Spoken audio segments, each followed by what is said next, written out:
kining kultura karon sa katawhan. Ambot mao man sa tingali gyapon niya kultura sa unang panahon, kanang malipay kita nga musikat. Ano bang mahimo kang pangitaon kas mga tao, magsigig pangita ang mga tao nimo kay gusto gyud na mo himamat, magpa-picture, nya gusto kayo ana ang kalibutan. Kamo ganahan sad mo ana nga maingon ana mo kanang pangitaon mo sa mga tao. Ganahan no Mao na bisag unsa na lang itong ipangbuhat, TikTok, bisag unsa na lang yun, para lang yun na idaghang mo like. O dili ko i-like des ako mga silingan, at least i-like o ma-viral ko diha sa social media. Mao na nga tungod diining maong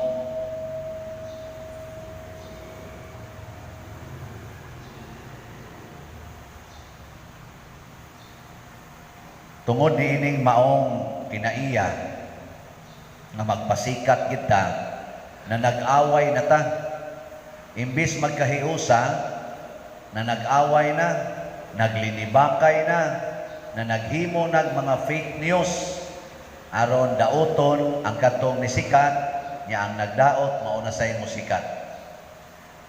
Ug mao ni nahitabo sa katawhan sa Dios katong pinili niyang katawhan. Ang nahitabo, nagsigi na sila og away hangtod nga ang kasabutan sa Ginoo matud pa sa unang pagbasa nawagtang yun. Gisupak yun nila kay naman, nag-away naman sila. Motong ningon ang atong unang pagbasa, misaad ang Ginoo nga nag-ingon, maghimo kog bag-ong kasabutan. Nya unsa maning bag-ong covenant? Matud pa niya, dili na ni parihas una, kay katong sa una nawagtang to kay way klarong pagtuman ng mga tao. Ang bag-ong covenant, iya na kunong ipakita sa tao diha mismo sa iyang kasing-kasing. Ang inyong kasing-kasing makita bago na? Makita? Dili. Ang covenant nila sa una, katong pasan-pasano nila, katong kanabang kuan ba kanang Ark of the Covenant, makita man to basta na gani sila ato, mura din sila malipay. Pero karon ang bag-ong covenant, ang bag-ong kasabutan, anha na sa mga kasing-kasing sa tao.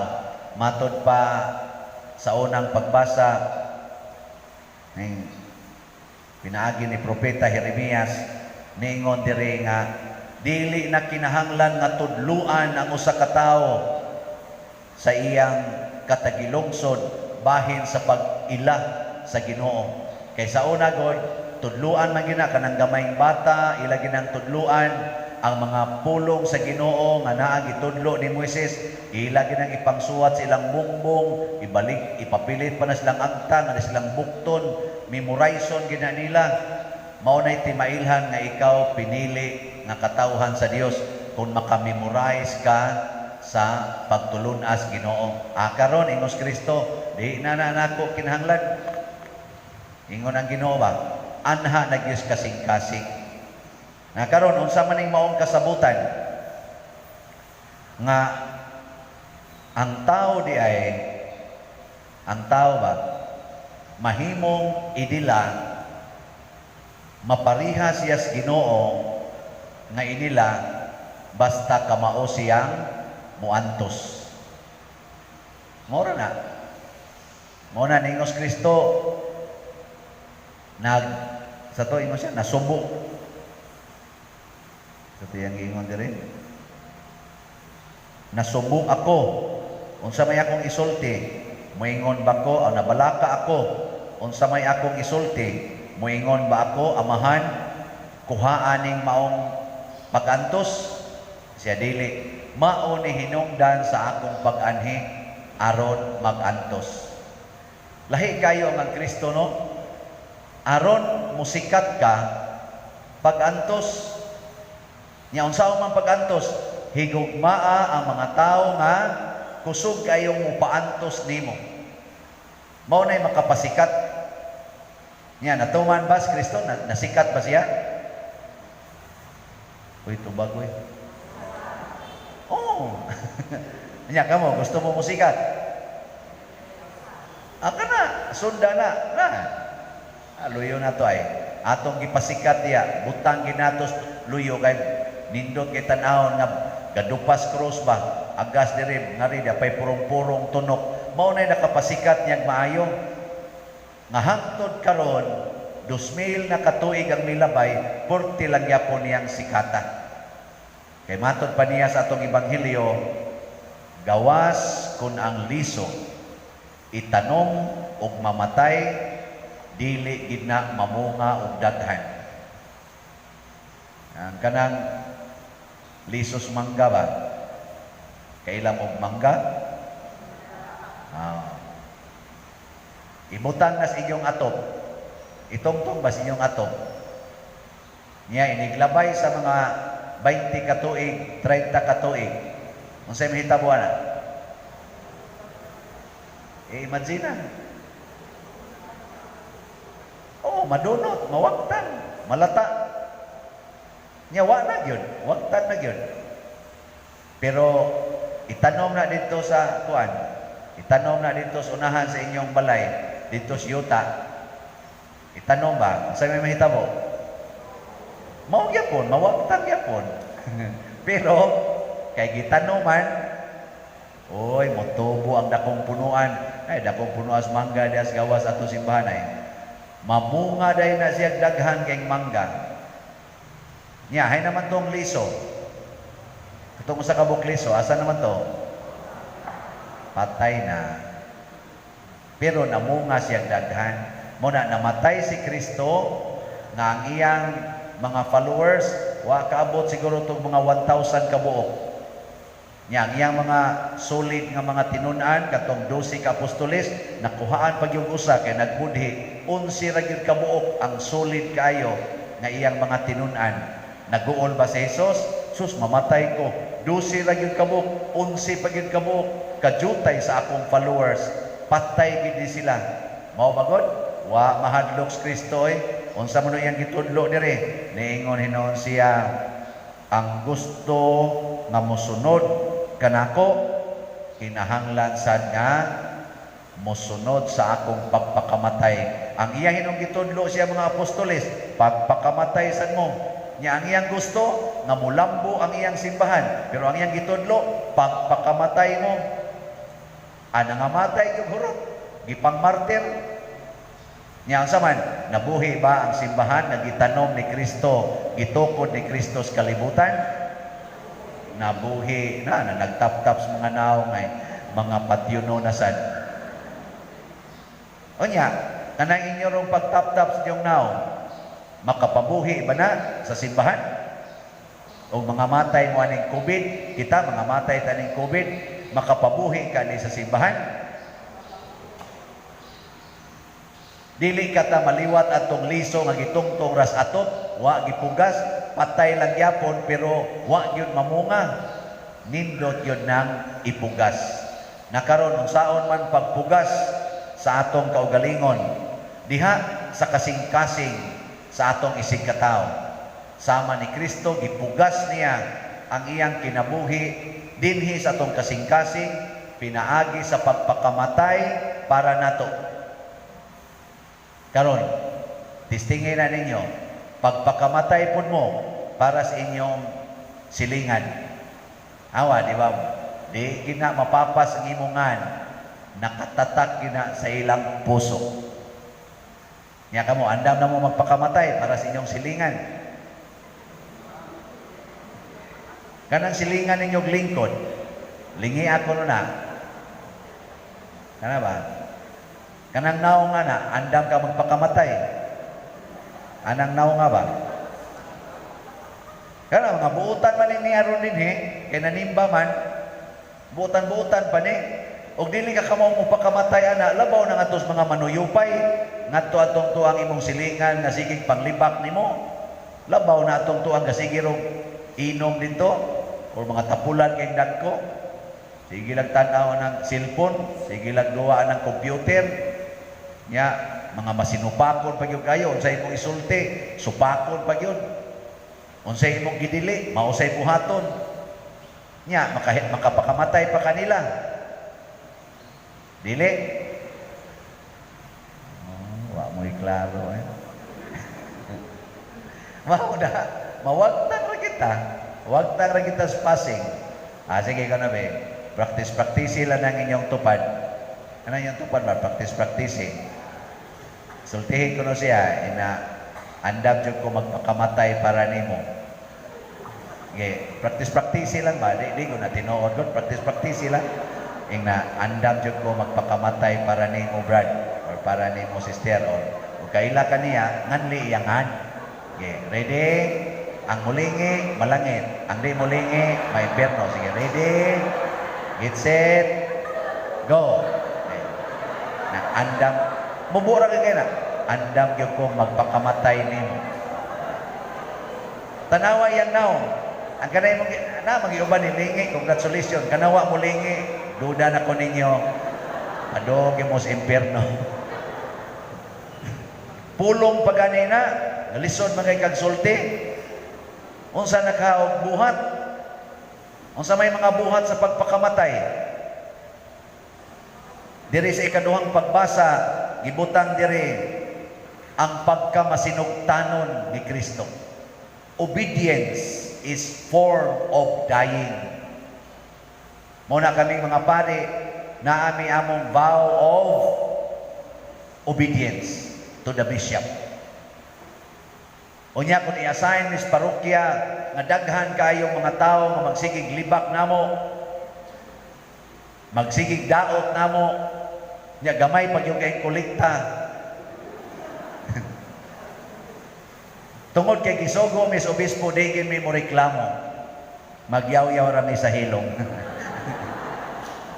Pero igo ra sabing mo ingon obedience. Wala. Mo na pagpakamatay obedience. Kamong mga anak, gusto ba mong magpakamatay para sa inyong mga ginikanan? Tubag. Way mga anak dinhi. Kamu day, wa day mo ginikanan. Tubag mo diha. Saman, anda mo magpakamatay para sa inyong ginikanan? Ala, ay mo pagsupak-supak. Ay gyud supak-supak. Obey. Kamu mga ginikanan, anda ba mo magpakamatay para sa inyong mga anak? Ay sad mo pagsupak-supak. Ay gyud mo pagtubag-tubag sa inyong mga anak. Oh. Liwat gyud unta mo ni Maria nga wa gyud magsupak-supak ni Jesus. Kamong mga asawa, andam sad mo nga magpakamatay para sa inyong mga bana.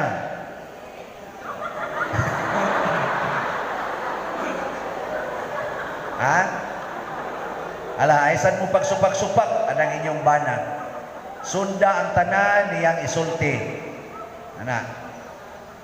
Kamong mga bana, andam sa mo magpakamatay para sa inyong asawa. Inaningo gay.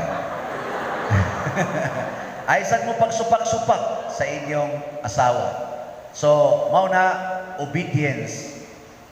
Mao na siya una nga paagis pagpakamatay. Ikaduha, si Kristo miingon siya, mianhin ko aron pag-alagad, dili magpaalagad. Service is again another form of dying.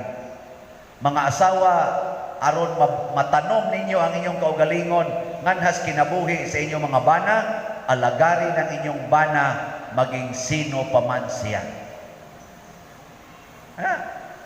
Alagarin yun. Kung saan pag-alagad, ang tanan niyang gusto, ihatag.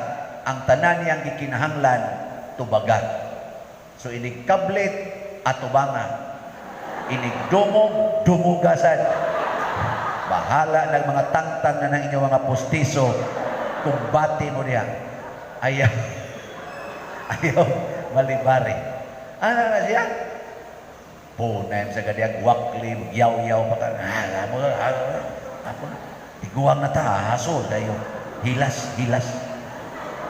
Ayaw, anam. Kumbati yun. Alagad ko na, service ko na. Kumusta ka niya? O niya, kamong mga anak, alagari na ko na inyong ginikanan, magbaha ko ng ilang reward ninyo. Sa kung sa inyong pangayoon, ihatag na, alagari. Hugas mo plato. Ingon din, uy, kabuutan sa akong inday. Diyan, 20 be. Hatag na, 20. O lagi. Niabitan na din mga bata.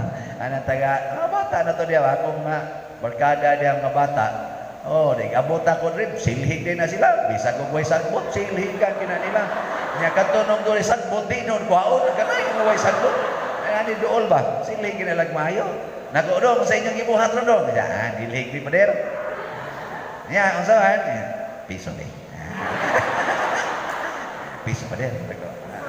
Yan, lahira ba na silang piso? Kaya ilang pasabutan na, 20 man. Natagaan din akong piso. Pertin. Sige sila din panglimpyo. Kada adlaw. Sige sa kong hatag. Yan, wala ba ko'y kulikta kada adlaw? Kansi pari yan eh. Pero sige lang, alagad man na. Ano? Niyang pare, usap sa ibuhaton, alagaran sa mo. Ako na, bisag kapoy na kayo, barog yun miniri, yaw-yaw yun. Yep, kulikta sa. Manay palagad na to. Ana. Dini sa itong parokya, daghan kay ni alagad na to. Tanawas-gawas. Na nasa tayo mga projects niya. Nindot kayo na inikahumanan na. Awan mo kaday. Piha sa ninyo. Pakpak sa mo diyan. Daghan pa yung kay ni alagad na to, pinaagis ilang pagpalit sa atong mga gipamaligya nga slots. Usahay gani, matandog na lang ko. Nga naman, na ay muingon ako nga, Father, kuan ko, nataktak ko sa trabaho, wa na ko'y trabaho ron, pero kay mituo man ko nga kung atong ihatag sa Ginoo ang atong gani-ganing pag-alagad, ganahan magyud ko mo alagad pa der, muhatag, mupalit ko duha ka slots sa imong hope and opportunity. Nya mupalit sa kog duha ka slots sa imong prudence and healing. Kay bawo mong tagpila presyo ani. Wa kahibaw, impierno mo. Wa gid mo maminaw diay no. Sedang ka, wa na siya trabaho, palit siya. Nya iya dayon gi hope, duha ka slots sa atong hope and opportunity para sa atong mga project. Pilang na siya? Tag 2,000 man di, 4,000. Nya duha ka slots sa atong prudence and healing para sa atong pista. 6,000. Deposit niya sa atong bank account. I-transfer niya. 6,000. Wa na siya trabaho. Kay nataktak siya panahon na ng COVID. Nya niingon dayon siya, Father, kung makatrabaho ko balik, ako sa nangpunan. Ako nga na tagaan na, di ka ko mag-ampo para niya. Kita nga gitagaan aning atong mga projects dinhi nga niabot na ning mga 23 million, di mo mag-ampo para sa atong mga benefactors and donors. Tig-aha sa inyo kasing-kasing, no? Mag-ampo ta nila. Labi na yung tingali kung naay magpakamatay para nato sama ni Kristo, sama sa mga santos, sama ni ining ato mga gipasidunggan Pedro Calungsod o Lorenzo Ruiz. Di ta magpasalamat sa Ginoo, di ta mosunod nila nga nagpakamatay magay para nato, ug mao na ni ang ingon ni Kristo nga mubunga na mo. Kay nga naman matandog magay tag naay mo donate nato, mupalit aning ato mga slots, labaw na gyud naay mo antos nato ug magpakamatay. Labaw na gitingali kung kitang tanan mag-inantusay para sa kayuhan sa matag usa. Mga asawa, antusa ang inyong bana ay namo pagyaw-yaw. Antusa. Bahala ko rag mubuto imong dughan na mas maay pag ako'y mamatay kaysa mamatay ning yawaan ni. Ana. Kamu sa mga bana, labi nagnaamoy ismiringhoy ginagmay, o dinagko ba? Biyain na, sakit kay biyaan ang kabit. Nakasuway, awa, di ko kasuway. Hapit ko masipyat. Kanay, sakit kay biyaan. Pero kung mag-antos lang yung gangay mo ng biyaan, doon na ginindot kay epekto. Oh. Ang ako na gitawang ginagmay nga biyaan, kanarag yung kulikta. Oh, sakit-sakit ba yan nga ihatag ang kulikta, labi naglisuod na sa kong bulsa. Ako nang ihatag kung balik. Aka na, basket. Bot na, may musuod ninyo runana. Aka na ihuog nyo, para biya na sa nag-preside. Pwede na nako dado sa kong kwarto, ako'y butang dito. Pero wag iusahan na nga mo ato dito, ato rin na sa atong finance council. Yan, napadyog ko stipend, maikog pag yung ko nga musuod sa kong bulsa, ako pag yun ang ihatag, ipalit na lang sa nakong slots. Basin pag udaghan. Ana, niya, pakamatay biya na. Pakamatay na, eh. Oh, natay gihimu ang balay, nahuma na ganito, ang balay ni Sister Teresita. Pero ako, wala ko rin balay. Okay, gipapahawa naman mi dito sa among balay. Ngita pa mig balay ron. Ani lagos kong binto. Mo na niana din ron akong maguwang, paralyzed na Pedro to Aloyo. Niya sa nini akong manghod nga ulitaw, amot mamingyo pa ba ni? Siklito. O niya tipon mi dinhi, pulos mami ulitaw. Ana mami balay. Ana. Hindi mo tutok pa mo nako. Atong Lunes, Martes, naghatag ta og misa o pagkaon sa atong mga binilanggo. Dito na sad, ikaduha na nila itong hatag. Ug akong gikumit na kada ikatulong Martes sa buwan, mangadto ta dito para mupakaon og mumisa ngadto nila. Pakanon ang kalag, pakanon ang lawas. Lipay kay mga binilanggo. Hastang mga nagbantay sa binilanggo, luos lang pasalamat pa din. Salamat kayo. Doon na bagoy kulikta. Dihay gamay, oy. Doon ay nagpamisa. Ana, ang atong nagasto, mga 30,000. Ang pamisa, wa kaabot og 30 pesos. Okay lang. Pero kinasing-kasing mo sa itong ilang ihatag. Di dito. Minana. Pero pag ganindot sa gibati, niya, nanadayoy nakabati na ako, ingon din siya nga, Father, ako'y angkon sa inyong gastuhonon inig ka buwan sa Abril. Naku, pila man na, kay bawa kag pila siya, 30,000 man kato, Father. Naku, muhatag ang 30,000 siya, ako'y angkon sa Abril. Inautunta nga, di pa to siya mamatay sa di pa maabot ang Abril. No? Nanay ni angkon? Kinsa man sa imo angkon ninyo sa buwan sa Mayo, Hunyo, Hulyo, Agosto, Oktubre. Ala, pangangkon na mo da, ipalista las opisina. Niya, butang yung cellphone number. Di yun mo mamatay, hangtod mo abot ng buwana. Pero hindi ka abutan ha, bahalag mga matay na mo. Adili sa inyong bahala, pwede na mong mamatay. Nga naman, kay nakatuman na ta sa sugo ni Kristo. No? Manindog na ta mga patyunon.